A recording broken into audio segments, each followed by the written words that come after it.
शक्तियाँ वो उसके मनस से आती हैं, उसके माइंड से आती हैं, और वो जब बढ़ने लग जाती है, जैसे श्री कृष्ण ने कहा, तो वो एक तरफ बढ़ती है, जिसे कहते हैं लीनियर, एक तरफ बढ़ती है। जब एक हद तक पहुंचती है तो उसमें की संहार शक्तियाँ, उसकी नष्ट शक्तियाँ जो हैं या दुष्ट शक्तियाँ जो हैं, वो प्रबल होकर के उसे नीचे गिरा देती है और फिर उनकी तरफ लौट आती है। लोग कहते थे कैपिटलिज्म बहुत अच्छा है, करके देख लिया, बड़ी अच्छी, कहते हैं डेमोक्रेसी बड़ी अच्छी थी, तो डेमोक्रेसी हो गई। कोई कहते हैं कि कम्युनिज्म बहुत अच्छा है, हम तो दोनों जगह हो आए 3-4 बार, चाइना में और रशिया में, बड़ा बुरा हाल है। सो है क्या बात, जो भी मनुष्य सोचता है अंत में जाकर उसी और क्यों दौड़ाता है, उसको क्यों वो फिर से नष्ट कर देता है? वजह यह है कि अभी तक उसकी चेतना जो है वो परमात्मा की नहीं, अभी वो परमात्मा के साम्राज्य में नहीं है।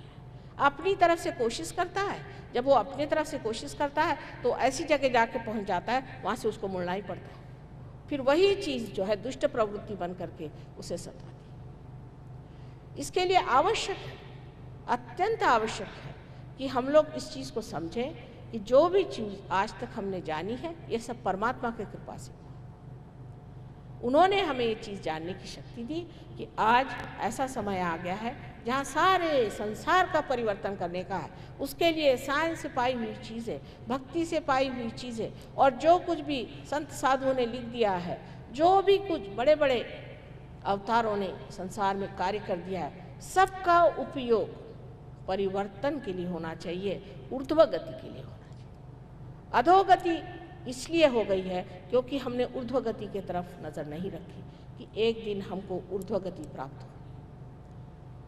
इस नाम पर और इस विचार पर अनेक तार्किक भी निकल आए जो तर्क लगाते बैठते हैं। परमात्मा के बारे में आप कोई तर्क नहीं कर सकते, क्योंकि ये एक जीवंत शक्ति है, ये जीवंत क्रिया है। जीवंत क्रिया के बारे में आप क्या बता सकते हैं कि एक फूल से फल कैसे हो जाता है?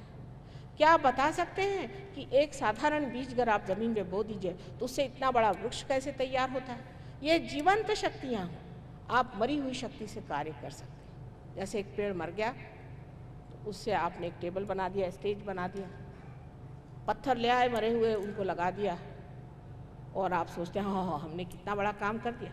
उससे सिवाय अहंकार के मनुष्य के अंदर कुछ नहीं आ सकता। वो सोचता है मैंने कितना काम कर दिया, 2 पत्थर जोड़ दिए, इतना बड़ा महल खड़ा कर दिया। इतना ही नहीं कि मनुष्य के अंदर उसे अहंकार आता है और उसको जड़ता की आदत लग जाती है। जैसे जो लोग कुर्सी पे बैठने लगते नीचे नहीं बैठ सकते, जिनको मोटर की आदत होती पैदल नहीं चल सकते, जिनको अच्छे घर में रहने की आदत होती है वो सर्वसाधारण जंगल में नहीं रह सकते। सारी जड़ता हमारे ऊपर में हावी रहती है।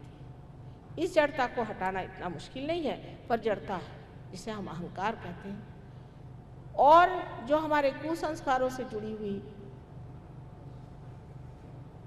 जकड़न है।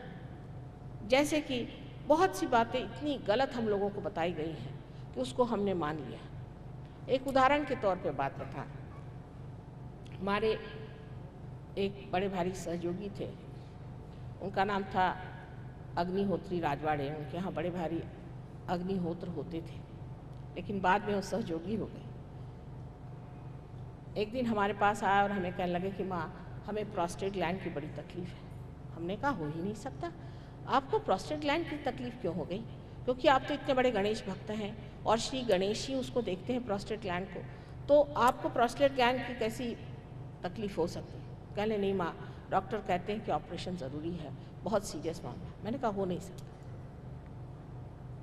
उस दिन मैंने जाने लगे जब, तो मैंने कहा अच्छा प्रसाद तो लेते जाइए, तो मैंने उनको चना पकड़ा तो इधर उधर देखने लगे।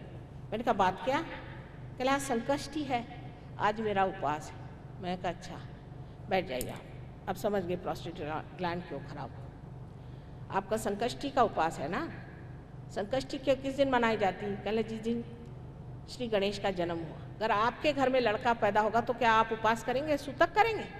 ये किसने बताया आप कि जिस दिन श्री गणेश का जन्म हुआ उस दिन आप सूतक करिए?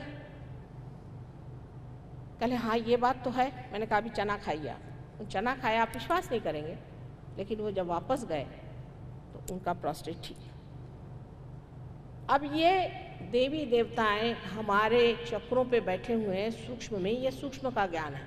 इसके बारे में बताने लगे तो लोग कहेंगे बस बस रहने दीजिए, ये तो हमने सब सुना हुआ है, ये तो सच नहीं। लेकिन अब उसका ज्ञान जो है वो सिद्ध हो सकता है। जिस वक्त कुंडलिनी ऊपर चढ़ती है और जब वो रुक जाती है तो आपको इन देवी देवताओं के नाम लेने पड़ते हैं। जैसे जगदम्बा का जो स्थान है वो हमारे स्टर्नम बोन के पीछे में,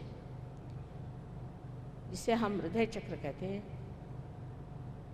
वहाँ पर है। इसको बहुत से लोग अनहद भी कहते हैं, अनहद चक्र, क्योंकि ये जो आवाज़ है हृदय की, इसको अनहद इसलिए कहते हैं कि इसमें कोई दूसरी चीज़ से टकरा करके आवाज़ नहीं निकलती, अपने आप निकलती है, विदाउट परकशन। वो यहाँ पर हृदय में रीढ़ के पीठ की तरफ ये चक्र है, उसी से हमारा स्टर्नम बोन चलता है। और 12 साल की उम्र तक हमारे स्टर्नम बोन में, आप लोग जानते होंगे कि एक इस तरह की शक्तियाँ तैयार होती हैं जो कि सारे शरीर में फैल जाती हैं। और जब ये एंटीबॉडीज़ ये जब तैयार हो जाती हैं तो वो कोई सी भी बाहरी शक्ति उसमें आ जाए तो उससे लड़ती है, उससे झगड़ती है और उनको नष्ट कर देती है। जैसे कोई आदमी है कहीं बीमारी की जगह पहुंचा और उसको बीमारी पकड़ना चाहती तो ये लड़ती है उनके साथ, इसीलिए ज्वर आ जाता है। ये श्री जगदम्बा की शक्ति है। जब ये शक्ति क्षीण हो जाती है तो अनेक तरह की बीमारियां हो जाती है। जैसे औरतों को जो स्तन का कैंसर हो जाता है, ब्रेस्ट कैंसर हो जाता है, वो भी इसी से हो जाता है। ये जो चक्र है बहुत महत्वपूर्ण है जगदम्बा का। इस चक्र को जब हानि होती है तो ऐसा मनुष्य भय से कंपित हो जाता है, बहुत डरपोक हो जाता है। विशेषकर स्त्रियों में, जबकि उनका मातृत्व गड़बड़ हो जाता है। जैसे कि एक पति है, वो बच्चलन है, दूसरी औरतों की तरफ उसकी नज़र है, यह औरत मनी मन उसे संशयित हो जाती है और उसके अंदर एक अरक्षिता आ जाती है। उस अरक्षिता के कारण, उस इनसिक्योरिटी के कारण ये चक्र खराब जाता है और उसके कारण उसे ब्रेस्ट कैंसर हो सकता है। अब आप सोचिए कि कितनी ये सूक्ष्म बात है, लेकिन ऐसी कहा जाए कि देखिए स्त्री को सुरक्षित रखिए, यह आपकी पत्नी है, आपकी पत्नी है, दूसरे की नहीं। आप अपनी पत्नी का आनंद नहीं दे सकते, अपने पत्नी को आप ठीक से नहीं रख सकते हैं तो आप बेकार, आपके अकल ही कम है। जो चीज़ आपकी है, आपकी मोटर है, आप उसको ना इस्तेमाल करते, रास्ते के बसेस को देखते फिरिए तो आपको लोग क्या कहेंगे, पागल है या क्या। इसी प्रकार की बहुत सारी बातें मनुष्य मूर्खता की करते रहता है और उस मूर्खता के कारण अनेक रोग हो जाते हैं। अगर ये चक्र ठीक हो जाए स्त्री का तो उसका ब्रेस्ट कैंसर ठीक हो सकता है। जो इलाज होता है वो मूलतः सहज में होता है, इस तरह से नहीं कि बाह्य से कोई दवा दारू वगैरह नहीं दी जाती। जैसे